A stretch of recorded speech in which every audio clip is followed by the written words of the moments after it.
this out lightly in pencil, just the outline. Now you could use a normal waterproof ink pen, but we get quite a nice variation on the line if we use our Indian ink and our stick. So just literally going to go around this. You see it blobs a little bit, and that doesn't matter. Just take a little while to dry though, so we have to make sure it's dry before we add any watercolour. We're going to add a bit of Brusho to this. So, and if it blobs, or you can use it a little bit on the side, you get more sort of ink on the paper there. It's a bit of branch, so it doesn't have to be too perfect. Obviously the tail feathers coming down here. Same with this one, put the beak in.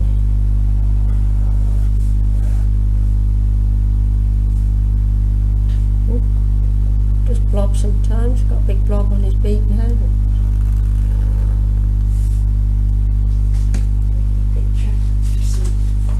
Picture light on this one. So they've got blue toes, haven't they? It appears. And then this one again.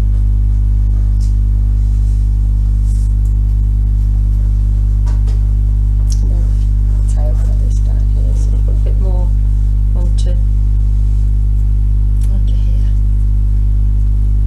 I will put those sort of black ring spots around the neck. That's a really big blob there, that will take ages to dry. I might just need to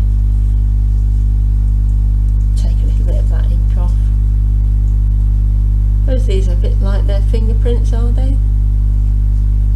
Anybody? Oh, who had it? One of you, two of you had a Budgie as a youngster. Do these all vary between? You never ask the question. Oh look, it's Christy. Well, we assume it's Christy. So if you want to sketch that out, and if you fancy doing a bit of Brusho, we can do that. Oh no, it's not Christy. No, Ross.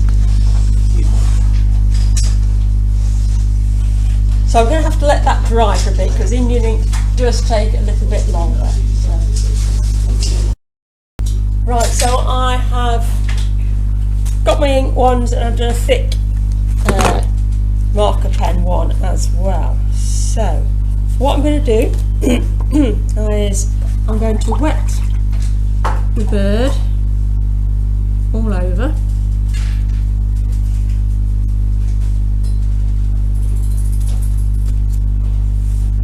And it doesn't matter if the Brusho goes in areas that you don't particularly want it, because that's the nature of it.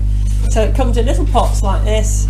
Make a hole in the top, use something to stop it coming out, because it's easier to just shake it on, just tap it on, and you can see how strong that pigment is. I'm going to put a little bit on the head of this one as well, so I'll wet that as well at the same time. And we'll just drop a bit of, you don't need much, you can see how it quickly spreads. And I'm going to use a bit of green down here.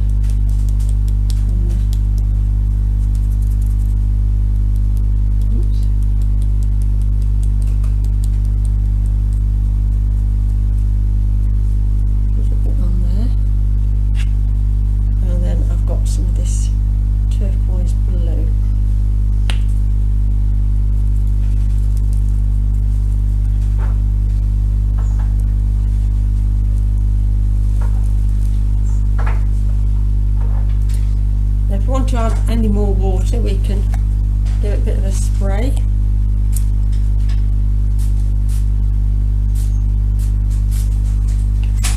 And you can also manipulate it a little bit with the brush if you want to sort of just bring that blue up a bit more to the edge.